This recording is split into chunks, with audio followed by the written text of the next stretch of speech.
So hi guys, my self Surendra Mittal. हम आज start करने जा रहे हैं लॉ का, जो इंस्टीट्यूट ने अमेंडमेंट्स का एक शीट अपलोड किया है वेबसाइट पे। हम आज वो स्टार्ट करने जा रहे हैं, जिसमें जो मेजरली अमेंडमेंट्स लॉ में और इकोनॉमिक लॉज में जो मेन अमेंडमेंट है वो है अपना pre package insolvency resolution process which is related to IBC. So in IBC एक एक चैप्टर 3A ऐड हुआ है, जो कि pre package insolvency resolution process which is for MSMEs. So अगर उसका ओवरव्यू दूं तो ये जो प्री पैकेज इंसॉल्वेंसी प्रोसेस है, ठीक है, तो ये क्या है, अभी लॉकडाउन की वजह से बहुत से छोटे मोटे बिजनेसेस, ठीक है, जो कि अपने इकोनॉमी की बैकबोन है एमएसएमईज, उन पे बहुत ज्यादा इम्पैक्ट हुआ है। तो उनको एक रिलीफ देने के लिए pre package insolvency resolution process है, जो कि बहुत ही फास्ट है। और मतलब डेटर पे भरोसा करते हुए, मतलब उन बिजनेसेस पे भरोसा करते हुए उन्हें एक चांस दिया है कि आप प्री पैकेज इंसॉल्वेंसी प्रोसेस के थ्रू आप उन मैटर्स को रिजॉल्व करो और आप अपना बिजनेस कंटिन्यू करो। ठीक है, तो ये pre package insolvency resolution process government लेके आई है। तो ये स्पेसिफिकली फॉर एमएसएमईज है। MSMEs which are defined in the MSME act, they should be registered in the MSME act. Okay, so हम स्टार्ट करेंगे इस प्री पैकेज इंसॉल्वेंसी प्रोसेस को हम पढ़ेंगे। तो हम पढ़ने वाले हैं, क्राइटेरिया दिया हुआ है एमएसएमई एक्ट में। ओके, सो एमएसएमई एक्ट में ये क्राइटेरिया क्या बोलता है कि आपका अगर माइक्रो एंटरप्राइज कब होगा, जब आपका turnover is less than 5 crore और equals to 5 crore and investment is 1 crore और इक्वल टू 1 करोड़ और more than 1 crore. Okay, so like that small और मीडियम का भी एक क्राइटेरिया दिया हुआ है। अगर आप इसमें फॉल होते हो तो you will be called MSME and you will be eligible for. Okay, so after that there are some करनी है, कम से कम आपने 10 लाख रुपए का डिफॉल्ट किया हो जाना चाहिए। मतलब नॉर्मल सीआरपी प्रोसेस में हम 1 करोड़ का डिफॉल्ट बोलते थे, बट यहाँ पे एमएसएमई के लिए 10 लाख रुपए का डिफॉल्ट रखा है। ठीक है, अभी वो बोलता है कि आपको कुछ और कंडीशंस फुलफिल करनी पड़ेंगी जिसके लिए आप सीआरपी प्रोसेस में जा सको। क्या क्या कंडीशंस हैं? आपने पिछले 3 साल में सीआरपी और पीआरपी प्रोसेस कंप्लीट नहीं की हो जानी चाहिए। आप फिलहाल सीआरपी प्रोसेस में नहीं हो, आपके अगेंस्ट लिक्विडेशन का कोई भी ऑर्डर पास नहीं किया गया है, और आप 29A में एलिजिबल हो एज अ रिजोल्यूशन एप्लीकेंट। मतलब 29A बताता है रिजोल्यूशन एप्लीकेंट कौन कौन एलिजिबल है। ओके, तो उस कंडीशन को भी आपको फुलफिल करना पड़ेगा। दूसरा, फाइनेंशियल क्रेडिटर जो होंगे आपके, उनमें से 66% फाइनेंशियल क्रेडिटर से आपको अप्रूवल लेना पड़ेगा कि हम पीआरपी प्रोसेस के लिए जा रहे हैं। तो अगर वो 66% आपका अप्रूव करते हैं तो आप पीआरपी प्रोसेस में जा सकते हो। और क्या क्या कंडीशंस फुलफिल करनी पड़ेंगी? तो और क्या क्या कंडीशन फुलफिल करनी पड़ेंगी? एक तो मेजोरिटी ऑफ डायरेक्टर और पार्टनर होंगे जो कॉर्पोरेट डेटर के, उनको एक डिक्लेरेशन देना पड़ेगा। क्या डिक्लेरेशन देना पड़ेगा? कि हम ये जो सीआरपी प्रोसेस है ना, हम 90 डेज में एप्लीकेशन फाइल कर देंगे इसके लिए। ठीक है, और दूसरा वो क्या डिक्लेरेशन देंगे कि हम ये जो पीआरपी प्रोसेस कर रहे हैं ये हम किसी को डिफ्रॉड करने के लिए नहीं कर रहे हैं। तो ये डिक्लेरेशन देना पड़ेगा। थर्ड पॉइंट, उन्हें रिजोल्यूशन एप्लीकेंट, उन्हें बोलना पड़ेगा कि हम कौन सा रिजोल्यूशन प्रोफेशनल अपॉइंट कर रहे हैं। तो रिजोल्यूशन प्रोफेशनल का एक नाम प्रपोज करेंगे, ठीक है, इंसॉल्वेंसी प्रोफेशनल का कॉर्पोरेट डेटर के जो डायरेक्टर और पार्टनर हैं। ठीक है, देन एक उन्हें रिजोल्यूशन, स्पेशल रिजोल्यूशन पास करना पड़ेगा जिसमें 3/4 जो टोटल नंबर ऑफ पार्टनर्स है वो अप्रूव करेंगे करेंगे कि हम पीआरपी प्रोसेस के लिए जाने के लिए रेडी हैं। 6% से वो अप्रूव करवाना पड़ेगा। अब जब आप फाइनेंशियल, क्या क्या चीजें देनी पड़ेंगी? एक तो जो हमने बात करी ऊपर कि डेटर्स और पार्टनर्स को डिक्लेरेशंस देने पड़ेंगे, तो वो डिक्लेरेशन आप प्रोवाइड कराओगे फाइनेंशियल क्रेडिटर को। जो स्पेशल रिजोल्यूशन पास करा है वो आप फाइनेंशियल क्रेडिटर्स को प्रोवाइड कराओगे। और एक बेस रिजोल्यूशन प्लान होता है, जब भी पीआरपी प्रोसेस स्टार्ट होती है तो उसके 2 दिन के अंदर अंदर आपको बेस रिजोल्यूशन प्लान भी सबमिट करना पड़ता है। तो जो बेस रिजोल्यूशन प्लान है, जो कि रिक्वायरमेंट्स को फुलफिल कर रहा है, जो कि 54K की रिक्वायरमेंट्स को फुलफिल करना चाहिए, तो 54K की जो रिक्वायरमेंट्स है वो अपन आगे जाके पढ़ेंगे। बट ये बेस रेजोल्यूशन प्लान आपको फाइनेंशियल कैट को सबमिट करना पड़ेगा जब आप उसकी अप्रूवल चेक करोगे। तो जब अप्रूवल आपको मिल जाएगी तो आप पीआरपी प्रोसेस के लिए अप्लाई करने के लिए एलिजिबल हो जाओगे। नेक्स्ट, जो 54B सेक्शन है वो क्या बोलता है? रिजोल्यूशन प्रोफेशनल की duties before before initiating the pre package insolvency process. अभी तक pre package insolvency process start नहीं हुई है, उससे पहले की हमें ड्यूटीज जाननी है। क्या होंगी? फर्स्ट ऑफ ऑल, जब हम उनका नाम प्रपोज कर दिया जाएगा इंसॉल्वेंसी प्रोसेस का, ठीक है, तो उन्हें एक रिपोर्ट प्रिपेयर करनी है कि क्या कॉर्पोरेट डेटर जो पीआरपी प्रोसेस के लिए जा रहा है क्या वो एलिजिबल है। तो एलिजिबिलिटी के लिए कौन सा सेक्शन था? 54 है। तो 54 ए की कंडीशंस को क्या वो फुलफिल कर रहा है? क्या उसका जो बेस रिजोल्यूशन प्लान है वो उसका रेडी है? ठीक है, तो ये दो चीजें उसको डिसाइड करनी है इनिशिएट होने से पहले पीआरपी प्रोसेस इनिशिएट होते हैं, और जो भी रिपोर्ट्स और डॉक्यूमेंट जो रिक्वायर्ड होंगे वो फुलफिल करने हैं। ठीक है, ये रिजोल्यूशन प्रोफेशनल की before pre package insolvency professional जो रिजोल्यूशन प्रोसेस है उसके स्टार्ट होने से पहले की ये सब ड्यूटीज हैं उसकी। दूसरा पार्ट क्या है? Duties of insolvency resolution process कब सीज हो जाएंगी, मतलब रिजोल्यूशन प्रोफेशनल की ये ड्यूटीज कब खत्म हो जाएंगी? या तो हम क्या बात कर रहे थे, ये जो ड्यूटीज हैं ये हैं जब पीआरपी प्रोसेस के स्टार्ट होने से पहले की। तो जैसे ही वो step, अगर एजुकेटिंग अथॉरिटी ने इस प्रोसेस की जो एप्लीकेशन है वो या तो एडमिट कर ली या रिजेक्ट कर ली, दोनों चीजों में कुछ भी हो गया तो इसकी ये ड्यूटीज खत्म हो जाएंगी। ओके, और या फिर वो जो टाइम पीरियड था 90 डेज का, वो 90 डेज का टाइम पीरियड एक्सटेंड हो गया, है ना? तो अगर वो 90 डेज ही खत्म हो गए तो उसके बाद तो ड्यूटीज वैसे भी खत्म हो जानी है। Okay, now application to initiate pre package insolvency process. तो हमें एप्लीकेशन लगानी है, तो एप्लीकेशन क्या करेगा? कॉर्पोरेट डेटर अगर 54 ए की रिक्वायरमेंट्स को मीट कर रहा है, ठीक है, तो वो एजुकेटिंग इंसॉल्वेंसी अथॉरिटी पीआरपी के लिए, अब उसमें आपको क्या क्या देना है, एप्लीकेशन के साथ साथ क्या देना है? अब एप्लीकेशन के साथ साथ हमें ऊपर जो सारी चीजें थी वो सब देनी है हमें। क्या क्या? हमने ऊपर एक डिक्लेरेशन की बात करी पार्टनर्स और डेटर्स की, ठीक है, फिर स्पेशल रिजोल्यूशन की बात करी, ठीक है, एंड फाइनेंशियल क्रेडिटर के अप्रूवल की बात करी। तो ये सब चीजें हमें प्रोवाइड करानी है विद द एप्लीकेशन।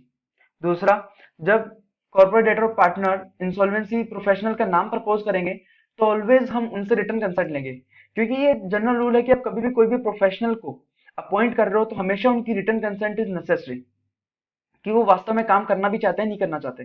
तो ये एक कंसेंट आपको लेनी पड़ेगी। और तीसरा, डिक्लेरेशन। डिक्लेरेशन किस बात की?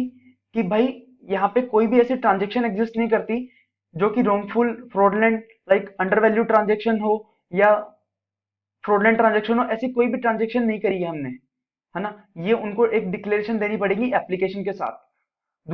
फोर्थ, अपने को books of accounts of the corporate debtor जो उसकी इंफॉर्मेशन है वो भी साथ में अटैच करनी पड़ेगी, कि आपकी एक्चुअल में फाइनेंशियल पोजीशन है क्या उस कॉर्पोरेट डेटर की। तो उसके हिसाब से जो एजुकेटिंग अथॉरिटी इन सबको कंसीडर करके 14 डेज के अंदर, एप्लीकेशन के रिसीट होने के 14 डेज के अंदर डिसीजन लेगा। क्या डिसीजन लेगा? या तो एडमिट कर लेगा एप्लीकेशन को या रिजेक्ट कर देगा अगर वो एप्लीकेशन इनकम्प्लीट है।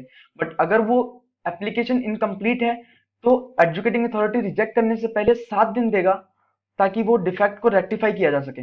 अगर वो 7 दिन में डिफेक्ट रेक्टिफाई कर देते हैं तो एजुकेटिंग अथॉरिटी आके कंसिडर करेगा कि उसे रिजेक्ट करना है या एडमिट करना है। ठीक है, और ये कब से स्टार्ट हो जाएगी इंसॉल्वेंसी प्रोसेस? जिस दिन वो एप्लीकेशन एडमिट हो जाएगी। ठीक है, ओके। तो हमें अभी प्री पैकेज इंसॉल्वेंसी प्रोसेस को कंप्लीट करना है कितने दिनों में? जो नॉर्मल सीआरपी प्रोसेस होता था हम उसमें क्या बोलते थे, हम 180 डेज में कंप्लीट करेंगे प्लस 90 डेज से एक्सटेंड कर देंगे अगर नीड हुआ तो, और एट लास्ट 330 डेज के अंदर तो जैसे भी करके, क्या है इधर उन्होंने जो डेट दिया है वो 120 डेज दिए हैं। आप नो एक्सटेंशन नो एनीथिंग, आपको 120 डेज के अंदर अंदर ये कंप्लीट करना ही है। ठीक है, और आपको 120 डेज दिए हैं पूरा प्रोसेस, लाइक रिजोल्यूशन जो प्लान है वो आके उसको अप्रूव कर देना है, सब कुछ कर देना और आपको अप्लाई कर देना है एजुकेटिंग अथॉरिटी को 90 दिन के अंदर अंदर। ठीक है, तो टोटल ऑल ओवर 120 डेज है और 90 डेज में आपको प्लान देना है। ठीक है, submit the resolution plan as approved by committee of creditor within 90 days. Okay, फिर नेक्स्ट 30 डेज में वो एजुकेटिंग अथॉरिटी डिसाइड करेगी कि क्या करना है, रिजोल्यूशन प्लान एडमिट करना है, रिजेक्ट करना है, क्या करना है। ठीक है, और जो ये भी, अगर देखो कोई भी अगर रिजोल्यूशन प्लान अप्रूव नहीं होता है this with in time period में, ठीक है, तो क्या होगा? प्रोसेस टर्मिनेट हो जाएगी। तो प्रोसेस टर्मिनेट हो जाएगी, कमेटी ऑफ क्रेडिटर रिजोल्व कर देंगे कि भाई ये प्रोसेस टर्मिनेट होनी पड़ेगी क्योंकि टाइम पीरियड निकल चुका है, अब हमारे पास टाइम नहीं है। ठीक है, अब जैसे ही आपकी एप्लीकेशन एडमिट होगी तो कोर्ट क्या क्या ऑर्डर देता है? फर्स्ट ऑफ ऑल, एक तो मोरेटोरियम इम्पोज हो जाएगा।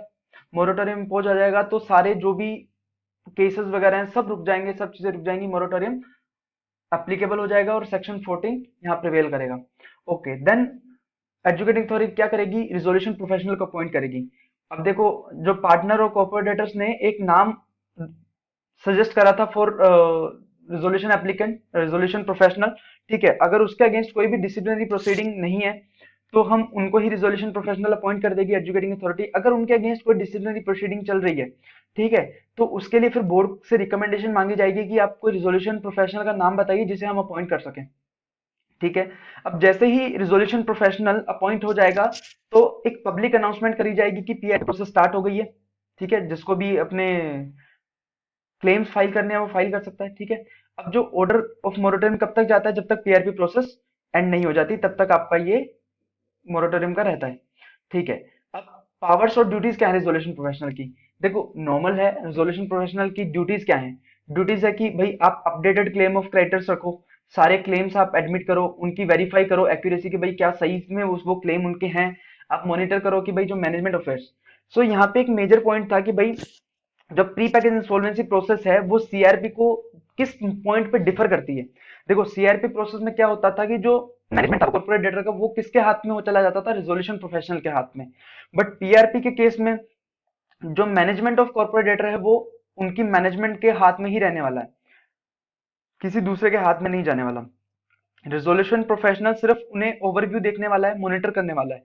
जो एक्चुअल में जो मैनेजमेंट रहेगा वो कॉर्पोरेट डेटर के हाथ में रहेगा, उनके एग्जिस्टिंग मैनेजमेंट के हाथ में ही रहेगा, प्रमोटर के हाथ में ही रहेगा। हावेवर उसके कुछ एक्सेप्शंस है जो हम आगे पढ़ेंगे। ठीक है, तो उसे और क्या क्या उसकी ड्यूटीज रहेंगी? कमेटी ऑफ क्रेडिटर फॉर्म करना, इंफॉर्मेशन मेमोरेंडम बनाना, एप्लीकेशन फाइल करना, ये सब चीजें रिजोल्यूशन प्रोफेशनल की ड्यूटीज रहेंगी। रिजोल्यूशन प्रोफेशनल के पास पावर्स कौन कौन सी हैं? तो पावर्स की बात करें अपन, तो पावर्स में रिजोल्यूशन प्रोफेशनल के पास पावर है कि वो एक्सेस कर सकता है books of accounts, records, information जो भी अवेलेबल है with corporate data. Electronic records को एक्सेस कर सकता है, बुक्स ऑफ अकाउंट्स रिकॉर्ड्स को एक्सेस कर सकता है, जो भी अदर रिलेवेंट हैं जो अवेलेबल हैं with government authorities, statutory auditors, accountants वगैरह। ठीक है, उनसे वो बुक्स ऑफ अकाउंट्स वगैरह ले सकता है। अटेंड कर सकता है मीटिंग्स ऑफ बोर्ड्स मीटिंग्स। ठीक है। अपॉइंट कर सकता है किसी लीगल और अदर प्रोफेशनल को। कलेक्ट कर सकता है all information relating to asset. क्या ले सकता है वो? और डिटेल्स क्या मांग सकता है कि भाई ये फाइनेंस और ऑपरेशन से रिलेटेड डिटेल्स मांग सकता है। कौन सी? एक तो business operation for the previous 2 years from the pre package insolvency commencement. Pre package insolvency commencement date से पिछले 2 साल के बिजनेस ऑपरेशंस का पूरा डिटेल ये ले सकता है कॉर्पोरेट डेटर से। दूसरा, फाइनेंशियल और ऑपरेशनल कोई भी पेमेंट करी है पिछले 2 साल में, वो भी ले सकता है। लिस्ट ऑफ एसेट्स और liabilities as on initial date, वो भी डिटेल्स ये मांग सकता है। और कोई भी अदर मैटर पे जो डिटेल चाहिए इनको ले सकता है। और क्योंकि देखो ऐसा है कि कोई भी अवॉइडेबल ट्रांजेक्शन हो सकते हैं, जैसे fraudulent transaction, under value transaction, तो उसके लिए ये सब डिटेल्स रिक्वायर्ड है। तो ये सब की पावर हमें रिजोल्यूशन प्रोफेशनल को दी गई है कि आप ये डिटेल्स ले सकते हो, ये पावर्स है उसकी।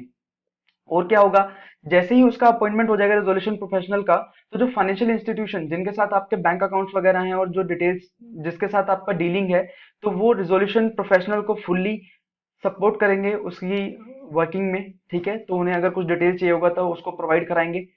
कॉर्पोरेट डेटर के personnels like partners, management, employees, promoters, what जो भी होंगे, वो साथ साथ में रिजोल्यूशन प्रोफेशनल को भी जो डिटेल चाहिए वो भी प्रोवाइड कराएंगे, उसे पूरा असिस्टेंट एक्सटेंड करेंगे ताकि वो अपना ड्यूटी अच्छे से कर पाए। ठीक है। और जो रिजोल्यूशन प्रोफेशनल की जो भी फीस होगी वो इस पूरी प्रोसेस के कॉस्ट का पार्ट बनेगी। ठीक है। और जो उसके बाद list of claims and preliminary information memorandum. अभी क्या होगा, कॉर्पोरेट, एक मैंने बात बोली थी कि आपको बेस रिजोल्यूशन प्लान की बात बोली थी, 2 दिन के अंदर अंदर जैसे ही इंसॉल्वेंसी कमेंसमेंट डेट होता है, मतलब जैसे ही उसकी एप्लीकेशन एडमिट हो जाती है कोर्ट के द्वारा, तो उसके 2 दिन के अंदर अंदर रिजोल्यूशन प्रोफेशनल को, जो कॉर्पोरेट डेटर है, तो जो कॉर्पोरेट डेटर और पार्टनर्स रहेंगे वो रिजोल्यूशन प्रोफेशनल को एक तो अपडेटेड इंफॉर्मेशन मेमोरेंडम फाइल करेंगे। ठीक है। क्या फाइल करेंगे? क्या क्या होगा उस इंफॉर्मेशन मेमोरेंडम में? एक तो लिस्ट ऑफ क्लेम्स होगा सब क्रेडिटर्स का along with their security interest, ताकि डिटेल क्रिएट कर सके हम, कमेटी ऑफ क्रेडिटर फॉर्म कर सके, उसके लिए जो डिटेल चाहिए, मतलब क्रेडिटर्स की डिटेल, वो क्रेडिटर्स की डिटेल मिलेगी।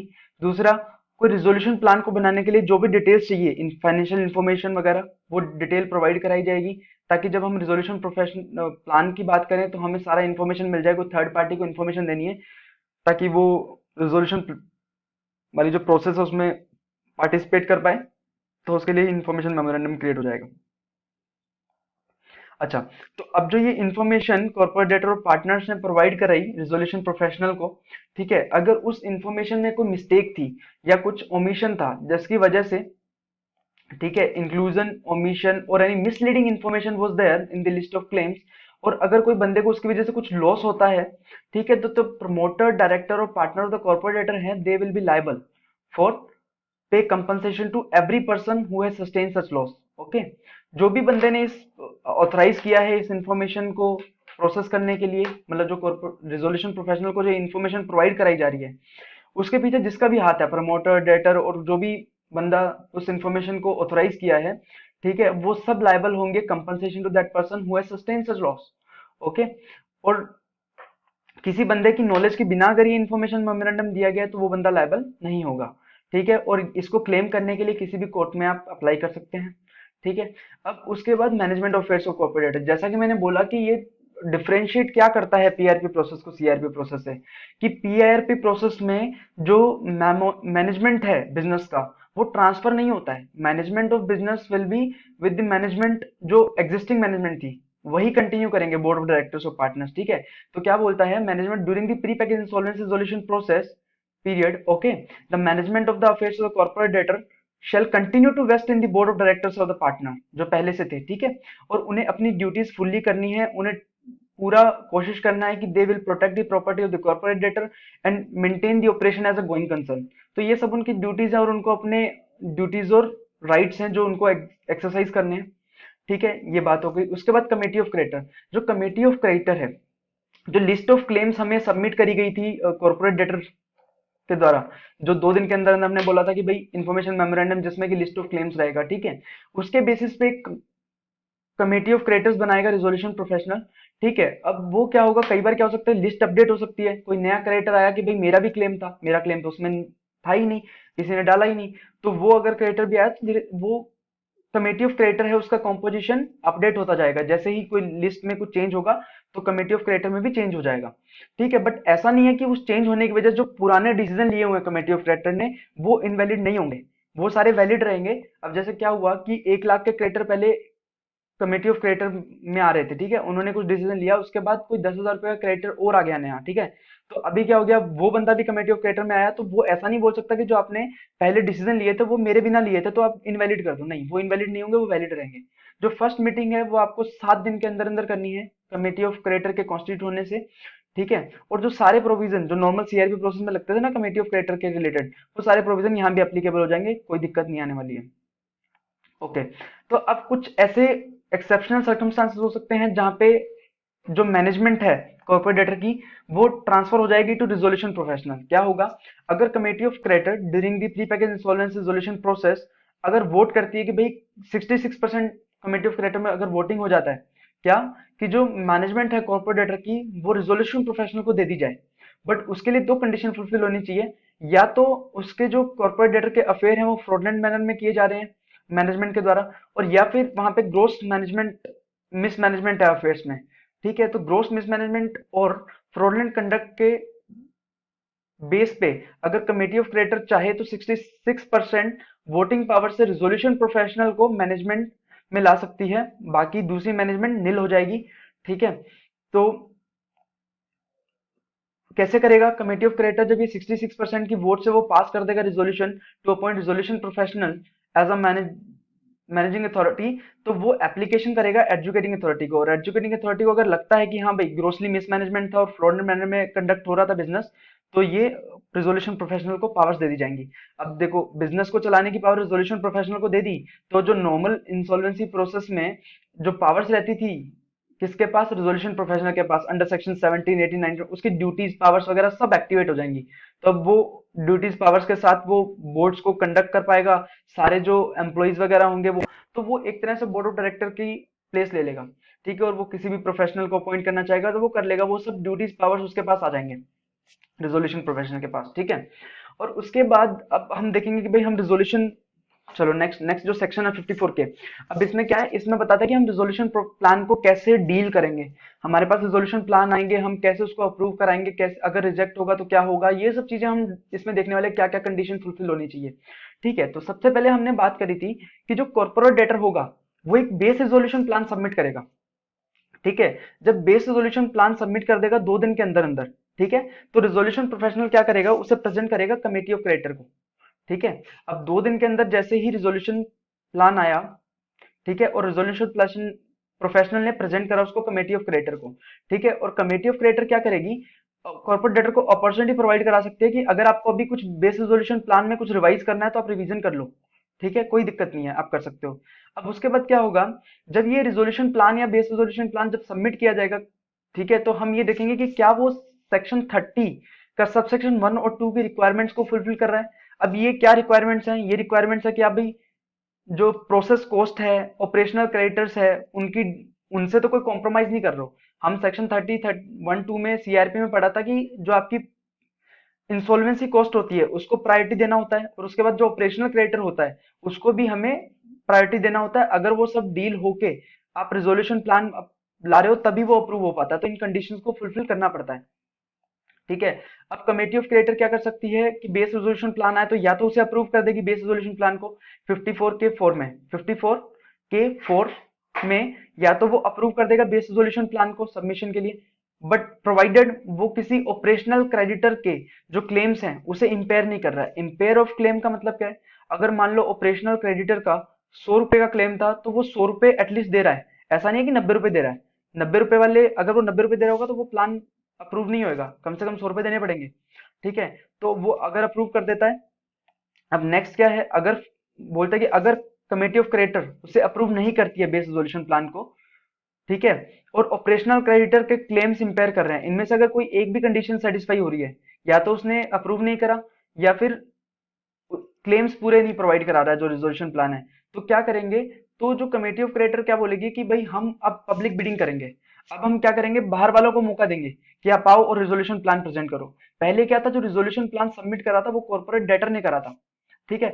अब हम मौका देंगे बाहर वालों को भी कि आप आओ और जो कॉर्पोरेट डेटर ने प्लान रखा है उससे आप कंपीट करो, तो उसे बोलते हैं स्विस चैलेंज, ओके।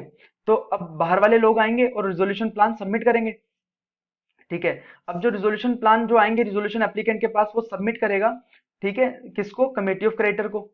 अब कमेटी ऑफ अब जो रिजोल्यूशन अब ऐसे कुछ सामने वाला जब रिजोल्यूशन प्लान बनाएगा तो उसके लिए उसको कुछ डिटेल तो चाहिएगी ना, तो रिजोल्यूशन प्लान बनाने के लिए जो डिटेल चाहिए वो रिजोल्यूशन प्रोफेशनल प्रोवाइड कराएगा थर्ड पार्टी को। क्या क्या होगा उसमें, वो बोलेगा कि भाई हम जब जो रिजोल्यूशन प्लान को इवेल्युएट करने वाले हैं, है ना, हम तुम्हारा कंपटीशन करवा रहे हैं, तो उसमें हम इवेल्युएट किस बेसिस पे करेंगे, वो बेसिस प्रोवाइड कराएगा उस सामने वाले बंदे को। दूसरा, कोई भी अगर रिलेवेंट इन्फॉर्मेशन, फाइनेंशियल इन्फॉर्मेशन जो कि चाहिएगी सामने वाले को रिजोल्यूशन प्लान बनाने के लिए, तो वो सारी इन्फॉर्मेशन प्रोवाइड कराएगा रिजोल्यूशन प्रोफेशनल, ठीक है। उसके बाद जब वो पूरा रिजोल्यूशन प्लान बन के आ जाएगा तो वो प्रेजेंट करेगा कमेटी ऑफ क्रेडिटर को, अगर वो सेक्शन 30 की रिक्वायरमेंट्स को फुलफिल कर रहा है, ठीक है। और जो कमेटी ऑफ क्रेडिटर है वो इवेल्युएट करेगी रिजोल्यूशन प्लान को जो रिजोल्यूशन प्रोफेशनल ने प्रेजेंट करे हैं, ठीक है। अब प्रेजेंट करने के बाद अगर वो वाला प्लान जो बाहर से आया है that is better than base resolution plan, तो उसको अप्रूव कर दिया जाएगा। अगर वो बेटर नहीं है तो रिजेक्ट कर दिया जाएगा, तो दोनों को कंपीट कराया जाएगा। अब अगर उनमें से जो भी प्लान कमेटी ऑफ क्रेडिटर्स को लगता है कि बेटर है वो हम अप्रूव करवा देंगे, ठीक है। और अगर इन दोनों में से मतलब जो सारे रिजोल्यूशन प्लान्स आए और हमारा जो खुद बेस रिजोल्यूशन प्लान था उसमें से कोई भी प्लान था जो कमेटी ऑफ क्रेडिटर ने अप्रूव नहीं करा, ठीक है, कोई भी नहीं अप्रूव करा, तो भाई फिर आपको प्री पैकेज इंसॉल्वेंसी के टर्मिनेशन के लिए अप्लाई करना पड़ेगा, क्योंकि आपके पास कुछ रास्ता ही नहीं है। कोई रिजोल्यूशन प्लान आपको पसंद ही नहीं आ रहा है, कोई आपको रिजोल्व ही नहीं कर पा रहा है, तो आपको प्री पैकेज इंसॉल्वेंसी प्रोसेस को टर्मिनेट कर देना चाहिए। उसके लिए आप एजुकेटिंग अथॉरिटी को अप्लाई कर दोगे, ठीक है, ओके। तो अब कोई भी रिजोल्यूशन प्लान है, ठीक है, उसको एटलीस्ट 66% वोट से आपको अप्रूव नहीं माना जाएगा, ओके। उसके बाद उसकी फिजिबिलिटी देखी जाएगी, वायबिलिटी देखी जाएगी, ये सब चीजें हैं। फिर आपको अप्रूवल ऑफ रिजोल्यूशन प्लान की बात करनी है, ठीक है। अब अप्रूवल कैसे होगा, अब क्या हुआ, आपने कमेटी ऑफ क्रिएटर्स ने उस रिजोल्यूशन प्लान को अप्रूव कर दिया, ठीक है। अब दो थे, या तो बेस रिजोल्यूशन प्लान को अप्रूव कर दिया या फिर जो उनमें कंपीट करवा के कोई भी रिजोल्यूशन प्लान जो पसंद आया उसको अप्रूव कर दिया, तो जो ये 54K में बताया हुआ था, ठीक है। तो with in 30 days of receipt of, अब क्या होगा, हम अप्लाई करेंगे एजुकेटिंग अथॉरिटी को। सो कमेटी ऑफ क्रिएटर ने क्या करा, प्लान अप्रूव कर दिया, देन रिजोल्यूशन प्रोफेशनल जाएगा किसके पास, कर दिया है, अब आप इसको अप्रूव कर दो। तो एजुकेटिंग अथॉरिटी क्या करेगा, एजुकेटिंग अथॉरिटी देखेगा कि भाई क्या वो प्लान सब कंडीशन फुलफिल कर रहा है, अगर फुलफिल कर रहा है तो अप्रूव कर देगा, और अगर फुलफिल नहीं कर रहा तो रिजेक्ट कर देगा, है ना।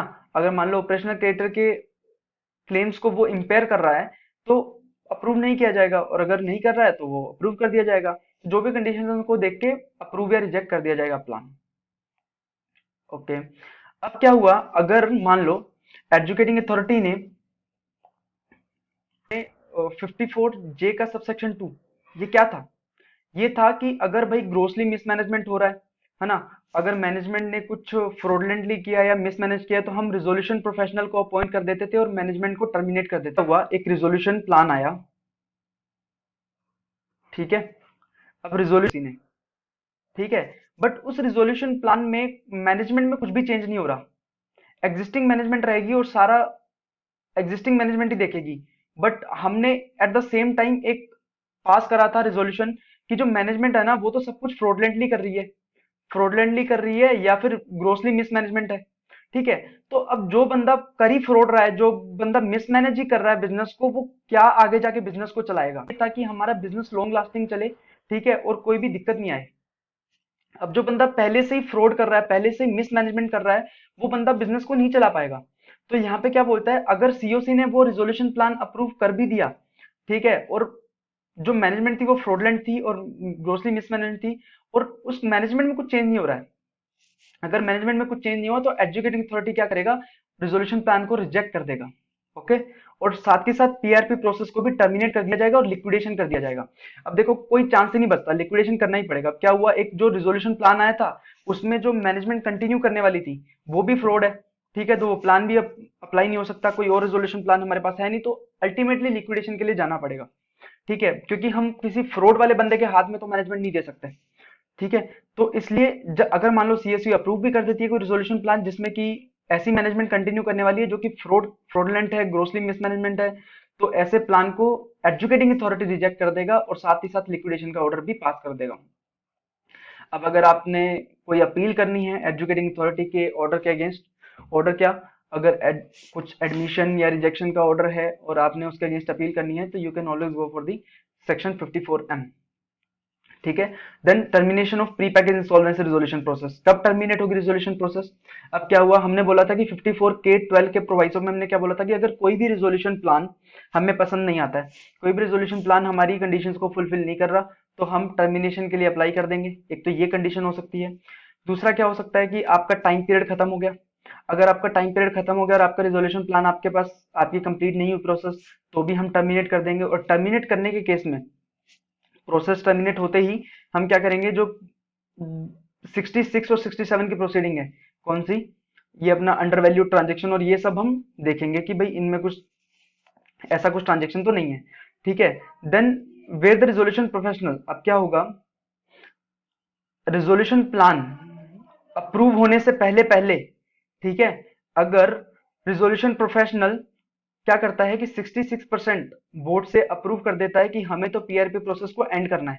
ठीक है, क्या होगा कि भाई अभी तो हमने वो पीआरपी प्रोसेस स्टार्ट कर दी और कमेटी ऑफ क्रिएटर को लगता है कि कोई मतलब नहीं है, ठीक है, तो उन्होंने 66% लोगों ने मिलके अगर रिजोल्व कर दिया कि हमें ये प्रोसेस एंड करनी है, ठीक है, तो वो एजुकेटिंग अथॉरिटी को अप्लाई करेंगे कि ये प्रोसेस एंड कर दो, एजुकेटिंग अथॉरिटी ऑर्डर दे देगा कि हाँ ठीक है हम ये प्रोसेस एंड कर देंगे, पीआरपी प्रोसेस एंड हो जाएगी। ठीक है, ये तीन से तो तीन चीजें क्या हुई, एक तो आपने टाइम पीरियड में किया नहीं, दूसरा आपके पास कोई भी रिजोल्यूशन प्लान आपने अप्रूव नहीं किया, तीसरा कमेटी ऑफ क्रेडिटर ने अगर ये मिलके फैसला कर लिया कि हमें ये खत्म करनी है तो आप खत्म कर सकते हो। ठीक है, उसके बाद अब क्या होता है कि अगर आपने वही फ्रॉड और मिसमैनेजमेंट वाली आपकी मैनेजमेंट थी, ठीक है, और आपने बोला कि हम पीआरपी प्रोसेस टर्मिनेट करना चाहते हैं, ठीक है, अब सीओसी ने क्या बोला, टर्मिनेट कर दो। ठीक है, अब पीआरपी प्रोसेस टर्मिनेट कर दी, मतलब बिजनेस तो चलने वाला है। अब बिजनेस चलाएगा कौन, एग्जिस्टिंग मैनेजमेंट, जो कि हमें बिल्कुल नहीं जमेगी, क्योंकि एग्जिस्टिंग मैनेजमेंट तो इन्वॉल्व है फ्रॉड में, तो हम कभी भी फ्रॉड मैनेजमेंट के हाथ में तो नहीं दे सकते। तो जो एजुकेटिंग अथॉरिटी होगी, इन केस अगर existing management is involve in the fraud, ठीक है, तो वो टर्मिनेशन के साथ साथ एक ऑर्डर ऑर्डर पास करेगा, क्या, लिक्विडेशन, खत्म कर दो। तो जब लिक्विडेशन होगा तो जो सारी प्रोसेस कॉस्ट है वो लिक्विडेशन का पार्ट बनेगी, लिक्विडेशन कॉस्ट का पार्ट बनेगी, क्योंकि हम कभी भी फ्रॉड मैनेजमेंट के हाथ में बिजनेस को नहीं देने वाले, उससे अच्छा हम लिक्विडेट कर देंगे बिजनेस को। ठीक है, तो उसके बाद क्या होने वाला है, उसके बाद इनिशिएशन ऑफ सीआरपी प्रोसेस। अभी क्या हो सकता है कि कमेटी ऑफ क्रेडिटर मिलके उन्हें लगे कि यार नहीं, हमें पीआरपी प्रोसेस नहीं करना, ठीक है, क्योंकि देखो पीआरपी प्रोसेस एक एडिशनल स्टेप था फॉर एमएसएमईज, ठीक है। तो एमएसएमईज के लिए ऐसा भी था कि वो पीआरपी प्रोसेस नहीं करके सीआरपी प्रोसेस में चले जाएं। उनके पास तो पीआरपी प्रोसेस नहीं करके मेरे को सीआरपी प्रोसेस करना चाहिए। तो कमेटी ऑफ क्रेडिटर अगर 60%, 66% वोटिंग पावर से अगर ये रिजोल्व करता है कि हमें सीआरपी प्रोसेस के लिए जाना है, और जो सीआरपी प्रोसेस की कंडीशंस थी वो सारी कंडीशंस भी फुलफिल हो रही हैं, तो they can apply to the adjudicating authority कि भाई हमें सीआरपी प्रोसेस में जाने के लिए अलाउ कर दो। तो अगर एजुकेटिंग अथॉरिटी अलाउ कर देता है कि वो सीआरपी प्रोसेस में जा सकते हैं, तो एजुकेटिंग अथॉरिटी ऑर्डर पास कर देगा पीआरपी प्रोसेस को टर्मिनेट करके, ओके। और रिजोल्यूशन प्रोफेशनल जो कि पीआरपी प्रोसेस में अपॉइंट किया था, अब उससे ही हम रिटर्न कंसेंट लेके और उसे ही सीआरपी प्रोसेस में भी अपॉइंट कर देंगे, ठीक है। और डिक्लेयर कर देंगे कि भाई जो प्री पैकेज इंसॉल्वेंसी की जो कॉस्ट आई है अभी तक, वो सारी सीआरपी प्रोसेस की कॉस्ट बन जाएगी, ठीक है। अब अगर रिटर्न कंसेंट नहीं मिलती है हमें उस प्रोफेशनल से, तो एजुकेटिंग अथॉरिटी सजेशन मांगेगी बोर्ड से, ठीक है, तो और उसको अपॉइंट कर दिया जाएगा। अब अगर एजुकेटिंग अथॉरिटी ऐसा ऑर्डर पास करती है, अगर एजुकेटिंग अथॉरिटी ने पीआरपी प्रोसेस को कन्वर्ट कर दिया सीआरपी प्रोसेस में, सेक्शन 7 का ऑर्डर मानेंगे, ठीक है, कि भाई हाँ हमने सीआरपी प्रोसेस का जो है वो एडमिट कर दिया है, ठीक है, उसका पार्ट मानेंगे। हम क्या मानेंगे कि भाई हमने सीआरपी प्रोसेस एडमिट कर दी है सेक्शन 7 में एजुकेटिंग अथॉरिटी ने। और और क्या होगा, जो अवॉइडेंस की ट्रांजेक्शन्स है ना, जैसा कि अंडर वैल्यू ट्रांजेक्शन वगैरह वो सब, तो वो सब भी कंटिन्यू हो जाएंगी, कंटिन्यू चलेंगी, ठीक है। और जो कॉर्पोरेट सॉरी प्रोसेस है उसका जो कॉस्ट है वो, जो सीआरपी प्रोसेस है वो कमेंस हो जाएगी from the date of order, जब ये ऑर्डर पास, ठीक है। और सारी प्रोसीडिंग्स जो अंडर वैल्यू ट्रांजेक्शन जो भी हैं, मतलब अंडर वैल्यू ट्रांजेक्शन हो गया, फ्रॉडलेंट ट्रांजेक्शन हो गया, है ना, ये सब सारी जो इसकी प्रोसीडिंग चल रही थी वो भी कंटिन्यू करेंगी। इस तरह से हमने क्या करा, पीआरपी प्रोसेस को सीआरपी प्रोसेस में कन्वर्ट करके हम सीआरपी प्रोसेस में चले गए, ठीक है। अभी ये तो थी, अब जो नया चैप्टर ऐड हुआ हमने वो पूरा पढ़ा, ठीक है। अब वो चैप्टर की वजह से जो कॉन्सिक्वेंसेस चेंजेस आए थे, so guys, there are some additional definitions which have been added in the IBC code, क्योंकि प्री पैकेज इंसॉल्वेंसी एक पूरा चैप्टर आ चुका है, तो उसमें कुछ डेफिनेशंस की रिक्वायर्ड थी, तो वो इन्होंने ऐड करी है। एक तो preliminary information memorandum, pre package insolvency जो डिस्कस कर लिया है ना, और pre package insolvency process cost हो गया, तो ये सब की डेफिनेशन यहाँ पे दी हुई है, जस्ट आपको एक बार रीड करनी है ये डेफिनेशन, ओके।